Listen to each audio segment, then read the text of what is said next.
pending based on. No, public assistance. I thought it was on. All right, it is 3 o'clock on Thursday, April 18th. I'll call this meeting of the Committee on Ways and Means to order.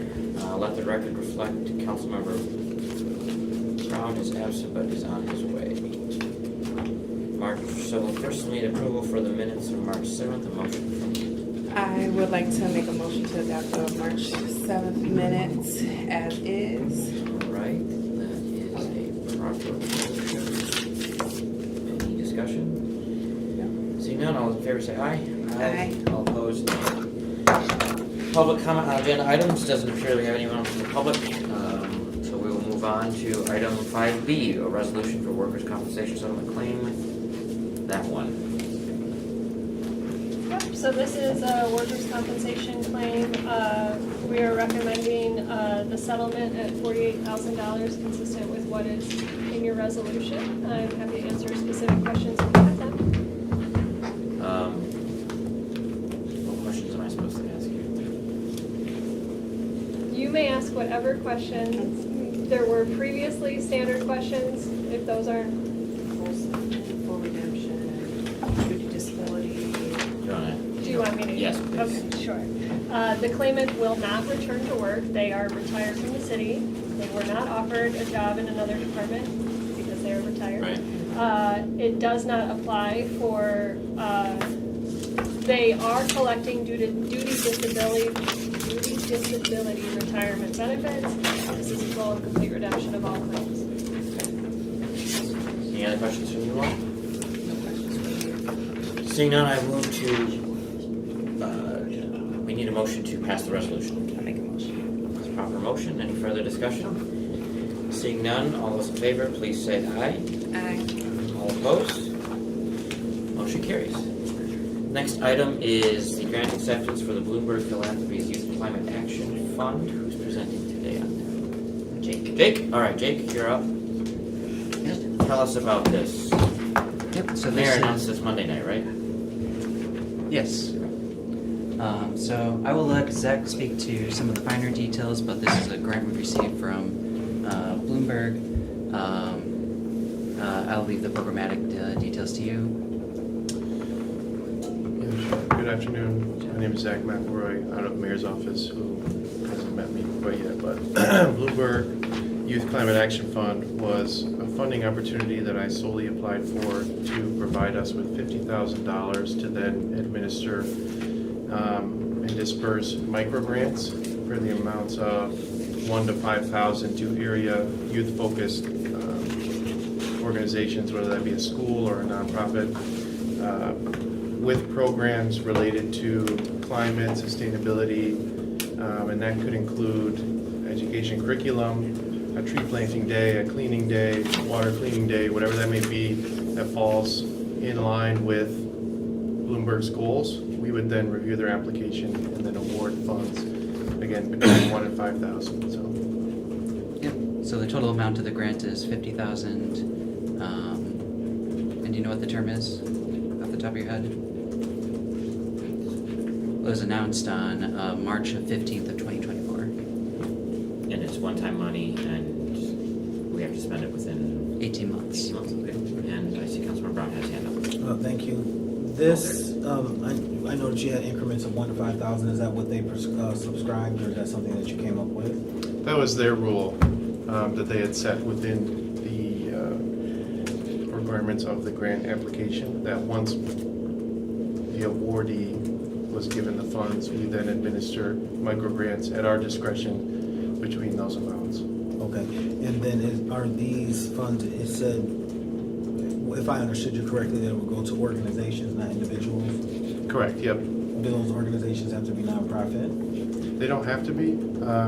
Again, that's the power that's given to the awardee. So in this case, City of Lansing will then create an application process and market it and allow organizations, whether they're nonprofit, for-profit, to apply as long as they're youth-focused and have some sort of program relating to Bloomberg's focus on this particular funding opportunity, which is climate and sustainability. Okay. And then is this, I don't know if this is a Jake question, is this gonna be administered out of the Delisa's department, out of the Neighborhoods and Citizen Engagement, or HRCS?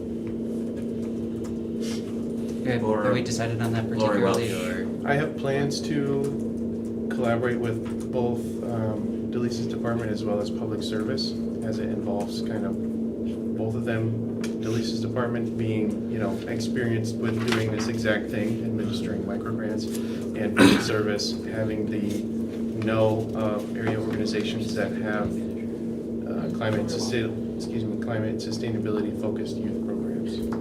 Yeah, the Neighborhoods Department has particular experience working with various Bloomberg grants. One thing that distinguishes the way that Bloomberg runs his philanthropy grant programs is that they're all very data-driven, technical, driven by his perspective of how to design a program for a particular impact. And so the Neighborhoods Department has particular experience in running similar programs, and sustainability through public service is more of the subject matter of this grant, and providing a lot of the information and details of that, if that helps. And then I'm still new to the city, Zach. I don't think I met you before. What is your role? It says mayor in public service, so I'm not sure exactly what you're. I'm housed on the public service floor, 7th floor. However, I work out of mayor's office and report directly to Jake, part of the strategy staff. My title is strategy analyst, and I apply for and administer grants for mayor as well as city departments as a whole. So you're the grant writer who took over from Emily when she left? Correct, yeah. Oh, okay. Nice meeting you. Yes. Thank you, Chair.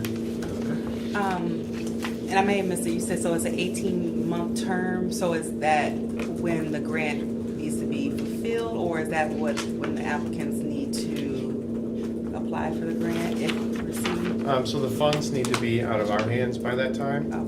There's an additional timeline, which I don't know off the top of my head, that the programs we fund have to expend those funds and report to us exactly what it was used for. And then I use that data and report back to Bloomberg to prove that the funds we gave out to area organizations were actually used, for the goal of this opportunity. And because there's a range between a grant and 5,000, is there a certain amount of awardees that you're looking? Is there a metrics to that? Or is it just gonna be a variety of schools or businesses or what have you? It'll be dependent on how many applications we receive. There are currently some area youth-focused organizations that have something like this. The city was looking to invest further funds into, so we'll be sure to get an application from them, such as forestry curriculum through Lansing School District and whatnot. But how much is given is completely dependent on the creation of our application process and how well they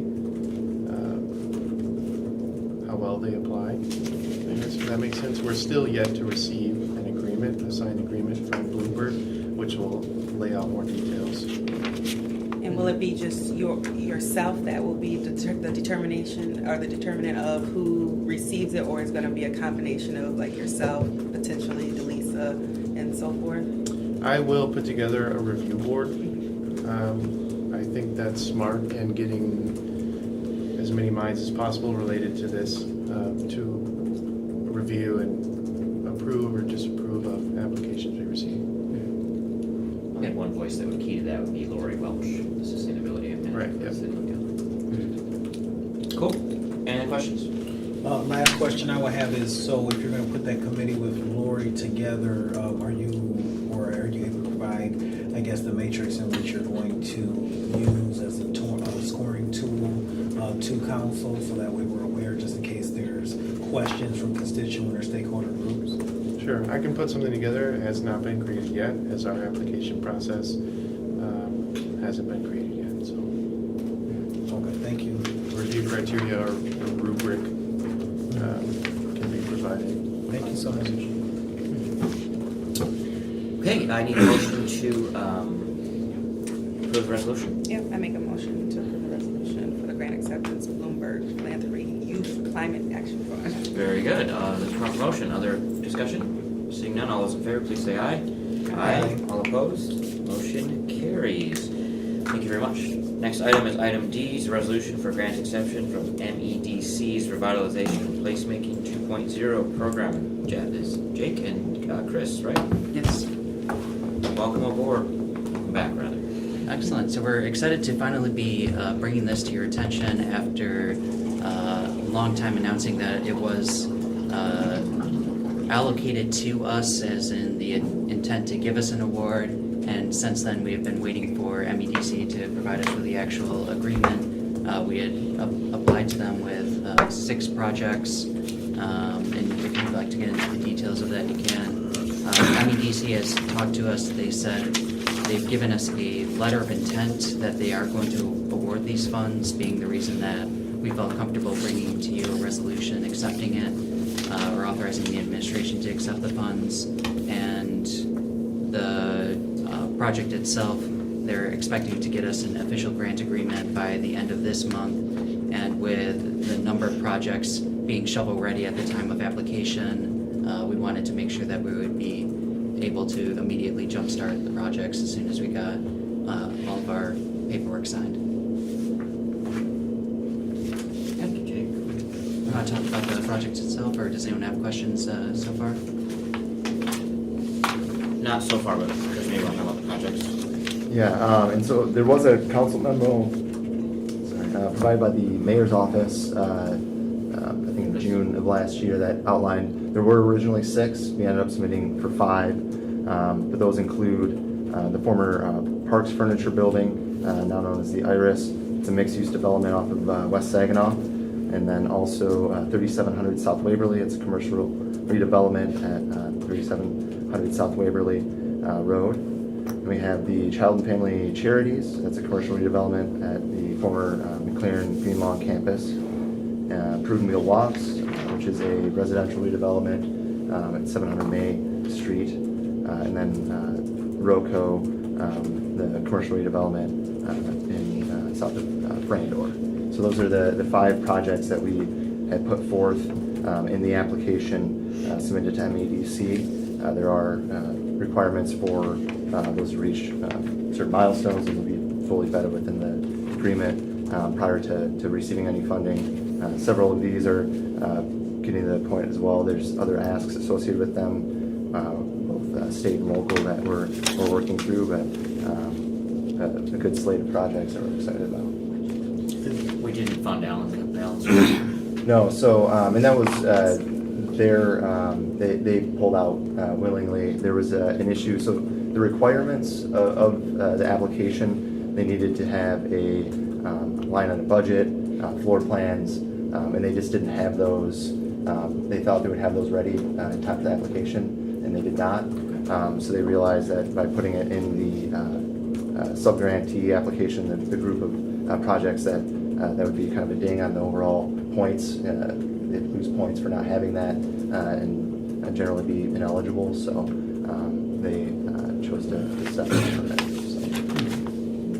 Yep, tentatively, if everything goes as well and we receive the award as has been advertised to us, we'd be giving Child and Family Charities $1 million, Prudent Wheel Lofts $2 million, the Iris $1 million, and 3700 South Waverly $1 million. And I'm not sure if that's pronounced as an acronym or initialism, but ROECO $1 million. ROCO. Sears Roebuck Company. Acronym. Any questions on that? I may have missed this, or maybe just too new, but what is the other $450,000 city administration fee? Is that, what is Yes, that? so this is a grant that has, one of the nice features is that we can reimburse the city for the cost it requires to administer the grant, in this case, up to $450,000. And so that is included to make sure that, say, our grant administrator's cost is covered, any other costs if we were to sub-grant any of the, or subdivide any of the reporting required and technical assistance. Yeah.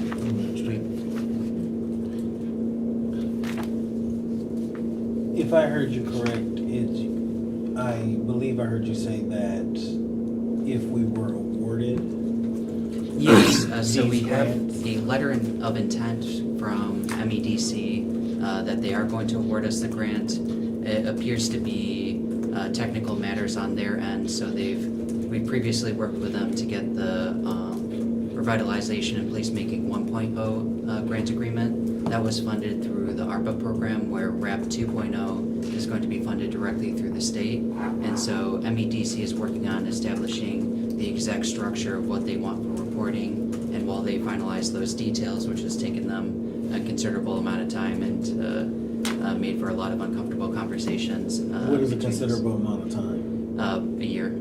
Yeah, I mean, so the applications were submitted end of June last year. The awards were announced September, October after the state fiscal year. And really, since that time, we haven't received anything Nobody other has than received a grant award in that time. So we have the letter from June of last year saying we're gonna give you the money. The letter from, they had a press release last year, was it? Yeah, October, I think. Announcing the awarded funds to us. We received the letter of intent at the date that is included in the resolution of, We're just yet to receive an agreement signed by both parties, City of Lansing and MEDC. So I it's, can't hear you. we've yet to receive an agreement from both parties, MEDC and City of Lansing, so we can't say, yes, we 100% are going to receive these funds until an agreement is signed. But there is a letter of an intent. We were awarded these funds. We will get them, but we can't say 100% until the agreement is signed. So, Chair, because I'm new to this committee, if we haven't, I guess, we're kind of dragging and we're accepting it now, is there a reason why it's on the agenda now? Because we're accepting the funds, so when they do have to final agreement, it's all ready to go. Okay, but it's not correlated to the time of flux, we're just. we do anticipate that we will receive it before you would be adopting this resolution at City Council, so I believe your next meeting is May 6th. We've been promised the award by the end of this month. I'm not sure if you're raising your hand because we Well, I'm received gonna call it. on Mr. Venker in a minute, but my MO on these types of things is get our processes out of the way so that when the money's ready to get in the door, we're not the hurdle. Yeah, that's all I was just trying to Yeah, figure if there's something precisely. connected to why it's on the agenda now, so, okay. Yeah. Yeah, most importantly, we want these projects to succeed, and we don't want to be the ones waiting. Right now, we can point at MEDC and say they're the bad, evil ones, but the City of Lansing. Well, have we don't our want to end say that, Jake, in your position. yeah, I We guess, wanna say we- they're great, we 'cause also it's want them to be recorded, friends, So look right there and say they're We'll phenomenal. edit them. Yeah. They've been incredible partners. Sorry, Yeah. MEDC. Yeah, you're a chief executive Please pay more. strategy officer. You want to say that now? Yeah, All right, so we need a motion to pass the resolution. I make a motion to pass this resolution. Right, proper motion. All those in favor, please say aye. Aye. Aye. Aye. All Yeah. opposed? Motion carries. Thank you, Jake. And thank you, MEDC, for your Yes. support. And thank you for your recommendation and feedback.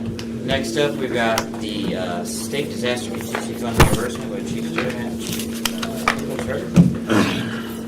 Good evening, committee. We are here to talk about the reimbursement process from the state to the city based on the storms that hit our community back in August of 2023.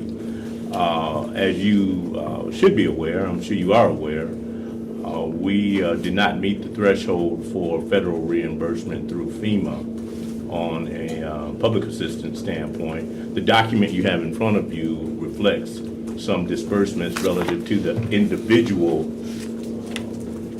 disbursements from FEMA as it relates to the event.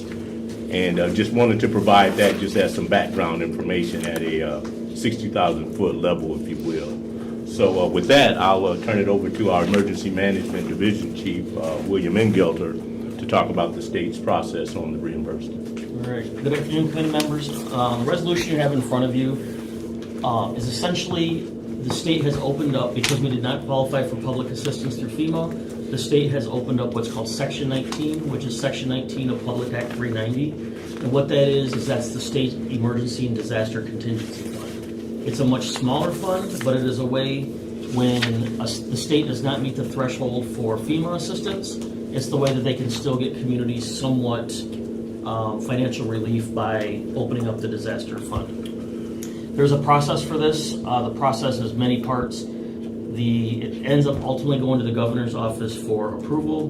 The state had to open it up and say, yes, we're going to open up this fund of money. Then each community has to meet certain thresholds. We met the threshold. We had to have a minimum of $30,000 in loss or 1% of our operating budget, whichever's less, we met that by a long shot. Ultimately, the quick snapshot is, we applied for approximately $8 million in loss between the city operations side and the Lansing Board of Water and Light. That's what we applied for through FEMA. Approximately 700,000 of that was the Board of Water and Light. 7,300,000 was them. The remaining 700,000 was the city operations, public service, police, fire, etc. The disaster fund, because we have a population of greater than 75,000 people, we meet the threshold for the maximum amount of reimbursement, which is $1 million. So the application has been made to the state of Michigan. All the supporting documents have been made as well. Part of that process is the jurisdiction does have to adopt a resolution saying they're willing to receive the disaster and contingency funds. And that's the resolution before you. There are no other strings attached. There is no match. We've already spent the money between Lansing operations side and the Board of Water and Light side. We've somewhere between $7 and $8 million. We did find we had a couple of expenses that were not allowable that the board removed. The money's already spent and gone. They're just saying we could reimburse you up to $1 million if you're willing to receive the funds. We're willing, right? Anyone want to make a motion? Motion. I'd like to make a motion. I got too much fun. Yeah, We'll recognize Jeffrey on you'll that. recognize it, yes. All right, any questions for our chiefs? Gotta be quick in this. Seeing none, all those in favor, please say aye. Aye. All those opposed, motion carries. Thank you very much. Thank you, All right, thank thank you. you, committee. Zach, Jake, Greg, Lisa, thank you very much. At 3:21, there's no further business for the meeting. We are adjourned. Sorry to get me. I was gonna get you. Pass to the draw. There was an error in the workers'